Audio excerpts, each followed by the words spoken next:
இன்னைக்கு மிக மிக முக்கியமான நாள். இன்னைக்கு காதலர் தினம். இத சொன்னா சில பேர் கோபம் வரும்.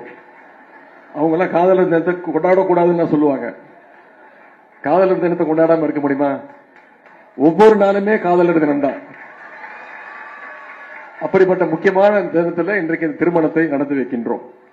ஆகவே உங்கள் அனைவரின் சார்பாக இந்த 30 மணமக்களிடம் நான் கேட்டுக்கொள்வது, நல்ல காதலர்களாக, அதைவிட முக்கியம் நல்ல நண்பர்களாக உங்கள் வாழ்க்கை முழுவதும் ஒற்றுமையோடு மகிழ்ச்சியோடு இருக்க வேண்டும் என்று நான் வாழ்த்துகின்றேன். உங்கள் சார்பாக துறையின் அமைச்சர் அண்ணன் திரு சேகர்பாபு அவர்கள் எந்த நிகழ்ச்சியையும் மிக மிக சிறப்பாக நடத்தக்கூடியவர். அதற்கு ஒரு எடுத்துக்காட்டாகத்தான், ஒரு சின்ன எடுத்துக்காட்டாகத்தான் இன்றைக்கு இந்த நிகழ்ச்சியை நடத்தி கொண்டிருக்கிறார். நம்முடைய திராவிட மாடல் அரசு பொறுப்புக்கு வந்ததிலிருந்து அண்ணன் அவர்களுடைய முயற்சியால் கிட்டத்தட்ட 2600 கோயில்களுக்கு குடமுழக்கு நடத்தப்பட்டுள்ளது. நம்முடைய திராவிட மாடல் ஆட்சி அமைந்த பிறகுதான் ரூபாய் 7400 கோடி மதிப்புள்ள 7500 ஏக்கர் அளவிலான கோயில்கள் நிலங்கள் மீட்கப்பட்டுள்ளன. கிட்டத்தட்ட 1,82,000 ஏக்கர் அளவிலான கோயில் நிலங்கள் அடையாளம் காணப்பட்டு அளவீடு செய்து முடிக்கப்பட்டுள்ளன. அது மட்டுமல்ல, அவருடைய சாதனைகள் நீண்டு கொண்டே போகின்றது. அன்னதான திட்டங்கள், கல்விப்பணி, அறப்பணி என இந்து சமய அறநிலைத்துறை எடுக்கும் முயற்சிகள் அத்தனைக்கும் என்னுடைய பாராட்டுகள், வாழ்த்துக்கள். இதற்கு முந்தைய ஆட்சியினர் இந்து சமய அறநிலைத்துறை சார்பாக திருமணங்களை நடத்தி வைக்கின்ற இந்த திட்டத்தையே நிறுத்தி வச்சிருந்தாங்க. நம்முடைய திராவிட மாடல் அரசு, நம்முடைய முதலமைச்சர் அவர்கள் பொறுப்பேற்ற பிறகு அண்ணன் சேகர்பாபு அவர்கள் 2022 முதல் இன்று வரை கிட்டத்தட்ட 1800 திருமணங்களை நடத்தி வைத்திருக்கின்றார். இந்த ஆண்டு இன்னும் 700 திருமணங்களை நடத்த அதற்கான பணிகள் முயற்சித்துக் கொண்டிருக்கிறார். இங்கே 30 திருமணங்களையும் சீர்வரிசையுடன் சிறப்பாக ஏற்பாடு செய்துள்ள இந்து சமய அறநிலைத்துறை அமைச்சருக்கும் அண்ணன் சேகர்பாபு அவர்களுக்கும் அந்த துறையை சேர்ந்தவர்களுக்கும் அனைத்து அதிகாரிகளுக்கும் என்னுடைய பாராட்டுகளையும் வாழ்த்துக்களையும் நான் தெரிவித்துக் கொள்கின்றேன். ஒரு பெண்ணுக்கு திருமணம் ஆகின்ற பொழுது பொதுவாக தாய் வீட்டிலிருந்து சீர்வரிசையை அனுப்புவார்கள். இன்றைக்கு நம்முடைய மாண்பு முதலமைச்சர் அவர்கள் உங்களுக்கு தாயாக இருந்து நம்முடைய திராவிட மாடல் அரசு சார்பாக 30 ஜோடிகளுக்கும் சீர்வரிசை பொருட்களை கொடுத்திருக்கிறாங்க. உங்களுடைய பலருடைய அந்த பெயர் பட்டியலை நான் படித்து பார்த்தேன். பேருக்கு பின்னால் படிப்பை குறிக்கின்ற வகையில் பிஇ, ஒவ்வொருத்தருடைய பேருக்கு பின்னாடியும் பிஇ, எம்பிஏ, எம்எஸ்சி போன்ற பட்டங்கள் அதில் இடம்பெற்றிருந்தன. அதிலும் குறிப்பாக இங்கே மணமகள்கள் 95% சகோதரிகள் பட்டதாரிகளாக இருக்கின்றார்கள். அதில் ப்ரொஃபஷனல் டிகிரி முடித்தவர்கள் நிறைய பேர் இருக்கிறாங்க.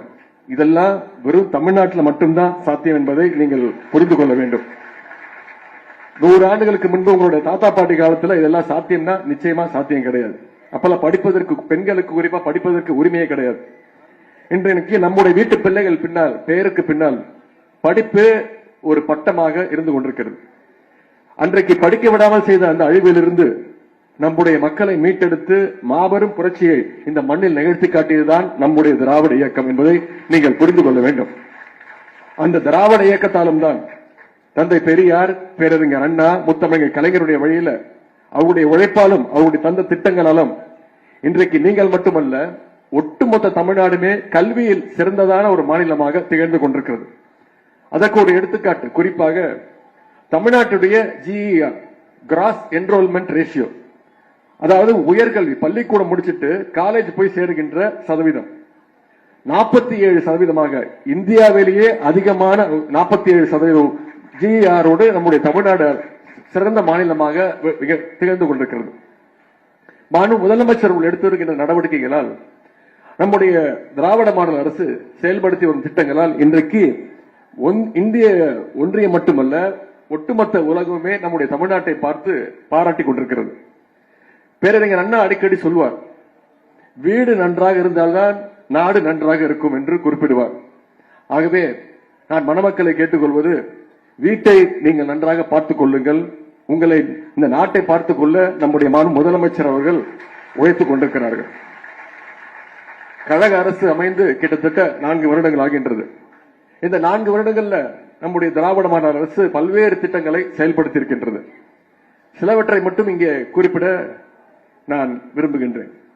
2021 ஆட்சிக்கு வந்ததும் நம்முடைய கழக தலைவர் மாண்பு முதலமைச்சர் அவர்கள் போட்ட முதல் கையெழுத்து மகளிருக்கான விடியல் பயண கையெழுத்து திட்டம் தான். அந்த திட்டத்தின் மூலம் மகளிருக்கு கட்டணமில்லா பேருந்து திட்டம். அந்த திட்டத்தின் மூலம் இதுவரை மகளிர் சுமார் 620 கோடி பயணங்களை மேற்கொண்டிருக்கிறாங்க.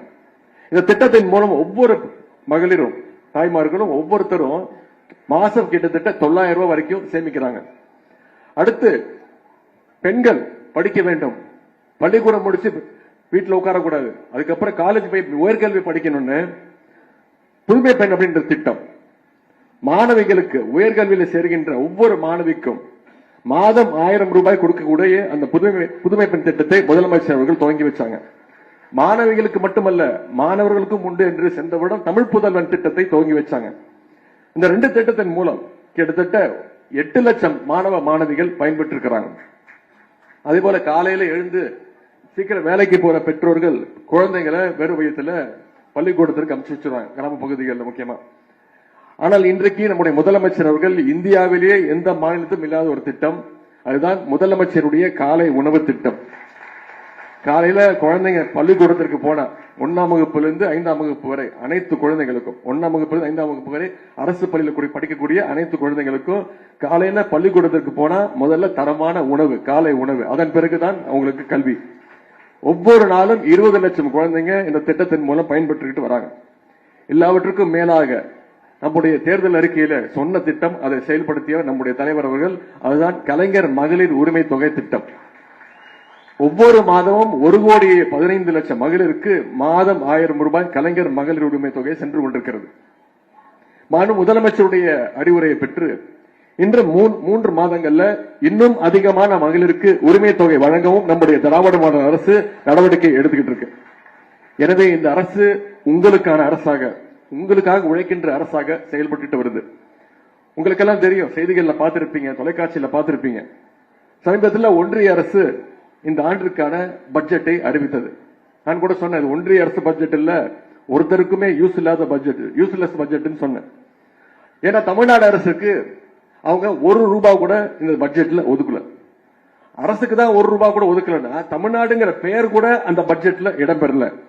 அப்பேற்பட்ட பட்ஜெட், நீங்க அதை புரிஞ்சுக்கணும். நிதியமைச்சர் நிர்மலா சீதாராமன் அவர்கள் கிட்டத்தட்ட 1 மணி நேரம் 20 நிமிஷம் பாராளுமன்றத்தில் அந்த பட்ஜெட்டை படிச்சாங்க. ஒரு முறை கூட தமிழ்நாடு என்ற பெயர் அதுல உச்சரிக்கப்படல, 1 ரூபாய் கூட ஒதுக்கல. இப்படி இருக்கிறப்பவே நம்முடைய அரசு, கழக அரசு இந்த அளவுக்கு திட்டங்களை செயல்படுத்திட்டு இருக்கு. ஆகவே இந்த அரசுக்கு நீங்க அனைவரும் தொடர்ந்து ஆதரவு கொடுத்துக்கிட்டு இருக்கீங்க, கொடுப்பீங்க அப்படின்னு நான் நம்புறேன். இந்த அரசினுடைய சாதனைகளை, அரசினுடைய திட்டங்களை நீங்கள் தான் மக்களிடத்தில் எடுத்து சொல்ல வேண்டும், செல்ல வேண்டும். அரசில் இருக்கக்கூடிய எங்களுக்கு நம்முடைய மாநில முதலமைச்சர் அவர்கள் தான் எங்களுடைய பிராண்ட் அம்பாசிடர். ஆனால் இந்த அரசினுடைய அம்பாசிடர்களாக மக்களாகிய நீங்கள், இங்க வந்திருக்கக்கூடிய நீங்கள் ஒவ்வொருத்தரும் திகழ வேண்டும் என்று நான் கேட்டுக்கொள்கின்றேன். எனவே இன்னும் பல ஆண்டுகளுக்கு உழைப்பதற்கு நம்முடைய முதலமைச்சர் அவர்கள் தயாராக இருக்கின்றார்கள். இப்பொழுது போல எப்பொழுதும் உங்களுடைய ஆதரவை தாருங்கள், தருவீர்கள் என்ற நம்பிக்கை இங்கு இருக்கின்றது. இங்கே இல்வாழ்வில் இணைகின்ற அந்த 30 இணையர்களும் வாழ்வில் ஒற்றுமையோடு வாழ வேண்டும் என்று நான் கேட்டுக்கொள்கின்றேன். இங்கே பேசிய, வாழ்த்திய, வரவேற்பு ஆற்றிய துறையினுடைய கூடுதல் தலைமைச் செயலாளர், துணை முதலமைச்சர் இந்த திருமணத்தை நடத்தி வைக்கின்றார். அவருக்கு மிகவும் ராசியான கைகள் என்று சொன்னார். எனக்கு ராசி மீது நம்பிக்கை கிடையாது. எனவே நீங்கள் ஒவ்வொருவர் புரிந்து கொண்டு சுயமரியாதையோடு நடந்தீங்கன்னா நிச்சயமாக உங்கள் வாழ்க்கை இனிமையான வாழ்க்கையாக, சுகமான வாழ்க்கையாக அமையும். உங்களுக்கெல்லாம் ஒரே ஒரு வேண்டுகோள், மணமக்களுக்கு மட்டும் ஒரே ஒரு வேண்டுகோள், உங்களுக்கு பிறக்கின்ற அந்த குழந்தைக்கு, அது ஆண் குழந்தையாக இருந்தாலும் சரி, பெண் குழந்தையாக இருந்தாலும் சரி, அழகான ஒரு தமிழ் பெயரை சூட்ட வேண்டும் என்று கேட்டுக்கொள்கின்றேன்.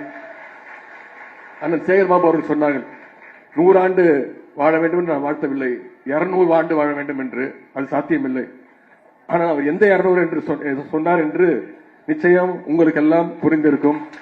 அதற்கு நீங்கள் உங்களை தயார்படுத்திக் கொண்டு அடுத்த 1 வருடத்திற்கு அதற்கு நீங்கள் ஒரு முக்கிய காரணமாக இருக்க வேண்டும் என்று நான் கேட்டுக்கொண்டு, இல்வாழ்வு இணைந்துள்ள நீங்கள் அனைவரும் பெரியாரும் பகுத்தறிவும் போல, பேரறிஞர் அண்ணாவும் மாநில சுயாட்சியும் போல, முத்தமிழர் டாக்டர் கலைஞரும் நம்முடைய தமிழ்நாடும் போல மாண்புமிகு முதலமைச்சர் அவர்களும் திராவிட மாடலும் உழைப்பும் போல பல்லாண்டு வாழ்க வாழ்க என வாழ்த்தி விடைபெறுகின்றேன். நன்றி, வணக்கம்.